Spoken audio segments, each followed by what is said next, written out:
Magandang hapon po sa inyong lahat. Ako po si G. Tonji and thank you for joining us on Kababayan today. We've got with us our friends from Aquino and Low.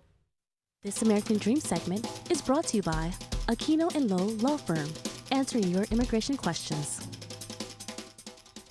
Kasama natin dito sa Kababayan today si Mr. Richard Low at syempre Miss Allison Aquino Silva. You guys are both here. Thank you very much for joining us. Let's wrap up 2014. Let's talk about the highlights in immigration. Richard?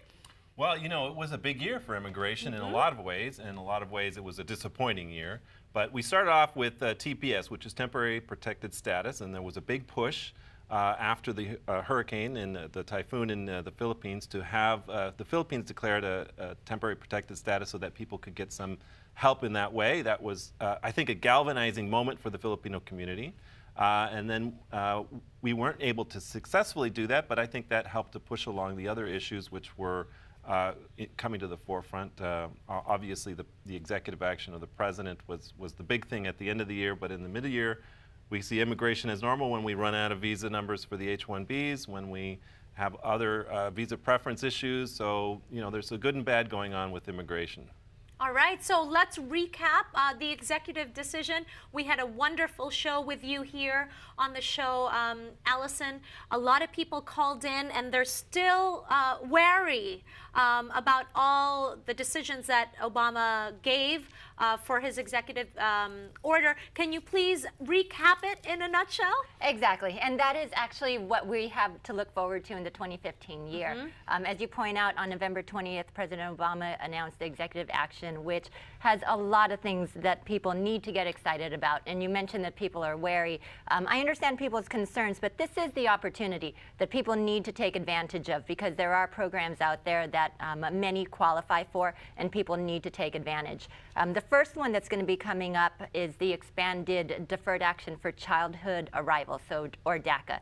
And that is set to start about mid-February. So individuals who are brought to the U.S. before the age of 16, they need to start gearing up come the beginning of the year. Enjoy the holidays, come the beginning of the year, start moving forward and getting those applications ready. Quickly after that, we have the H-1B season, which Richard had referred to. Which is not a part of the executive action, but that's essentially what comes next in the 2015 year. H-1B season is upon us. It starts again on April 1. It's going to be a short window again up until April 7th. So individuals who have found sponsors or should be looking for sponsors, get those applications ready for the beginning of April.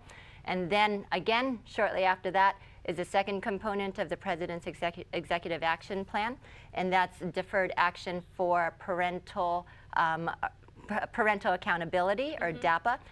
Those applicants, which are parents of green card holders or U.S. citizens, that application period is going to start about May.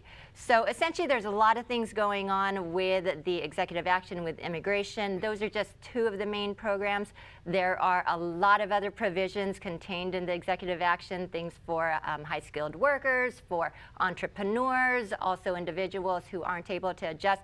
So 2015 is going to be a big year for immigration. Wonderful. And I wanted, as early as now, to tell you that 2015 will certainly be exciting because you will be joining us for a live call-in.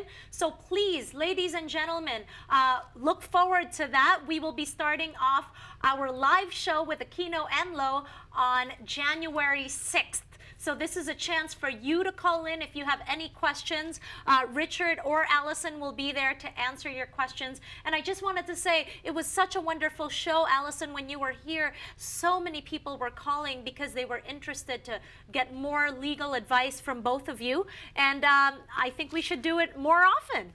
Absolutely. We look forward to it, G. Thank you for having us on the show. It's been a wonderful year, and I hope you have a wonderful Christmas. Wonderful. All right. Well, thank you so much, Richard, for being here. We always look forward to when the two of you visit because we are able to help out our televiewers, and it's so important that you get advice from people that know what's going on in terms of immigration. So please, ladies and gentlemen, if you have questions, please get in contact with Aquino and Lo. Thank you so much for being our supporters here on the show. We can't do it without you guys. And Kababayan today, rather, is so happy that you are here and you make time in your schedule every other week to come here. And we look forward to our live show next year. Thank you, G. Thank you. All right, there you have it. We've got our friends from Aquino and Lo. Join us again next year for our first live call-in show, January 6th. We'll be right back here on Kababayan Today.